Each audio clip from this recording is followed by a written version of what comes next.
Okay, hi guys. I've pretty much decided not to make any more night videos because my camera that I have isn't that great. So I'm just gonna do like a little voiceover, and I'll probably have pictures going as I talk to you guys.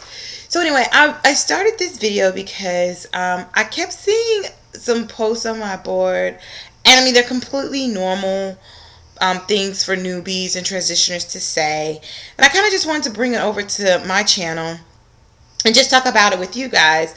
This channel is for those who are newly natural, for those who are transitioning, for those who may be a permie but have a natural friend who wants to give up and you want to see them succeed. You can just point them over here, okay? So anyway, I came up with a list of 10 things, and I'm just going to try to work through them, and hopefully I can get it done in 10 minutes, all right? So number one is you have to obliterate your hair reference. For black, African American, kinky, coily, hair, you have to, obliterate your hair reference. And what I mean by that, when I say that, is from relaxed hair, you have to stop putting your point of reference as your relaxed hair, because relaxed hair is not natural hair. It behaves completely different. Even the bonds are completely different. So you have to let that go, or it's always going to be unequal. It's always never going to measure up, and you're just going to get frustrated. The next thing I want to say is that, shrinkage, it happens. It's a part of life. It's a part of natural hair. Mourn about it, get angry about it, bitch about it, and then just move on. Okay? If you want to show length without, going too crazy and flat ironing your hair, you can band it out. You do bands. You can do bands, band your hair. You can do braid outs, or braid your hair and then, untie it. And then you could do blowouts like I did today. Okay? So, that is your option. That is what is available to you. But all this, oh, my hair shrinks up. Yes, shrinks up. Yes, it does. And I apologize for that. We're really nothing to apologize for. That's just our hair being our hair and being unique hair. Number 3, transitioning hair is crazy. Let me say that again for you transitioners. It's crazy. All you can do is take a deep breath and go slow, okay?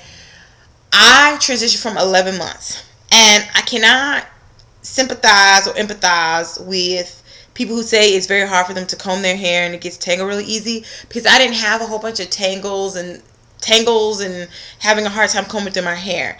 And half of the reason for that was that I had when I finally learned about how to properly take care of my hair, I was only finger detangling in the shower, so I was being really gentle and going really slow with my hair. And then when I would use a comb, it'd be like once a month, and I wouldn't take that much hair out because I just was. And also I was doing my deep treatments, which helps soften your hair and helps it not tangle so bad. So you just have to go slow, and you have to realize that it's gonna look crazy, it's gonna look different. You have 2 different textures in your hair. When I look back on my transitioning hair and I look down at the relaxed ends, I'm just like, ugh, how did I keep this in my hair for so long? If you're not ready to cut your hair, then don't cut your hair. But you have to realize that your hair is just going to look crazy, and it may act a little crazy. You just have to deal with it and not get frustrated with it, okay? In terms of growth and feeling like your hair isn't growing, or just growth in general, I'm going to tell you guys this right now. Take pictures. Take measurements, take something. I don't know, something that's going to document your hair growth, okay? There will be months where it seems like your hair really doesn't grow. And if you take a picture once a month and just compare it, a lot of times there will be at least some type of growth that has occurred. I can definitely relate to how you guys feel about your hair not growing. I just went through that with my May-June lapse, and if I hadn't take pictures, I would have got very upset and been depressed for like an hour that I felt like my hair did not grow at all, when in fact it did. It grew a little bit. Also, somebody else posted on my board this theory about thickening then lengthening and thickening then lengthening. I kind of want to sort of second that. Sometimes the hair growth comes in terms of width. Sometimes our hair will grow out before it grows down, or it'll do like this whole combination thing. I really feel like from May to June, I kind of felt like, yeah, I got a little more hang, but I feel like my hair got more thick in the end than length. All right. So, yeah, so you just need to document your process. That way you won't get discouraged easily. Number 5, stop looking at long hair naturals all the time. I mean, it's just cruel and unusual. You're being an emotional cutter. It just makes you impatient. And I'm speaking from experience. If you look at my subscribers, the people who I subscribe to, first of all, I only have 6 because I want to be able to spend a lot of time, really paying attention to the videos. I think I only have 2 long hair naturals out of all of them. 2, Kimmy Tube and Black Onyx. I think everybody else has hair that's almost my length or shorter. Because if I sit up there and just look at long hair naturals all the time, I'm just going to get frustrated, hair envy, and be like, oh my God, when is my hair going to grow? So please, don't look at long hair naturals all the time. Sometimes you just need to look at pictures and videos of people whose hair is maybe about your same length and kind of where you are right now so you don't get discouraged. Also, you need to give your hair time to develop. Sometimes your curls do not come right away, or your coils, or whatever terminology you want to use. That's fine. It's not that big of a deal. You have to give it time to develop, especially if you're one of those people that use a whole bunch of heat on your hair. Your hair is probably more fuzzy. In my old video, I actually took a side by side. I took pictures, the same thing of hair from when I had straightened it to when I stopped, and the curls were more defined and less fuzzy when I hadn't straightened it out for 3 months. You have to give your hair time to recuperate and just see what will happen. Okay. Next thing I want to say is, on the terms of frizzy and curly. Know your hair type in terms of if you're going the Andre Walker system. Know your hair type, then forget your hair type, okay? It's nice to know what your hair physically looks like, but that's not going to help you pick out products. That's not going to help. Well, it's just not going to help anything. I mean, it's nice, for me, I put 4A, because I was told by different people that my hair is 4A, and I was not hoping to be 4A. They just flat out told me you're 4A. The other thing about the hair types is it's subjective.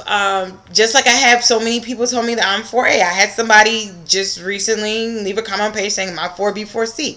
So it's so subjective, and in the end, like I said, it doesn't help because you could have the same 4A hair and her hair is fine and your hair is thick. The same products are not going to do the same things for your hair. So know your hair type, then forget your hair type. Move on. The end. Also, the biggest tip that I could probably give you, everyone is not going to like your natural hair. That's going to be the hardest pill to swallow. Everybody is not going to like it. One of my grandmothers loves it. Another one of my grandmothers hates it. My dad loves my natural hair. My mom, depending on how I wear it. I mean, it is what it is. You did this for yourself, and that's what you always have to remember, that you did this for yourself, and you have to fortify yourself. And I'm not talking about, for me, wearing cute earrings and makeup and doing all this stuff, that's not my style. So, because I'm just I could be broke one day and run out of makeup. I can lose my favorite earrings. You have got to fortify yourself from the inside. Just know that everybody's not going to like your hair, okay? So that's that. Spiral sets, twists, twist outs, braid outs.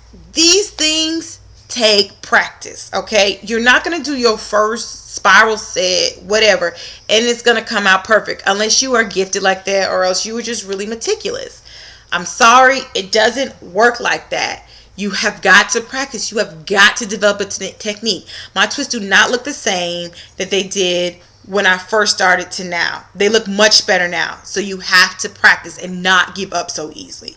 The last thing I want to say is, when you BC, if possible, do it during the humid months so you can really get to know your hair. Because BCing your hair in the winter is hard because, you may be glycerin sensitive. You wonder why your hair is drying out. Or you have to deal with the climate really wreaking havoc on your hair, and you have so many other things to adjust to emotionally, socially with your natural hair. So I'm going to leave you guys at that, and I will definitely talk to you guys later. Any question, comments, hit me a line.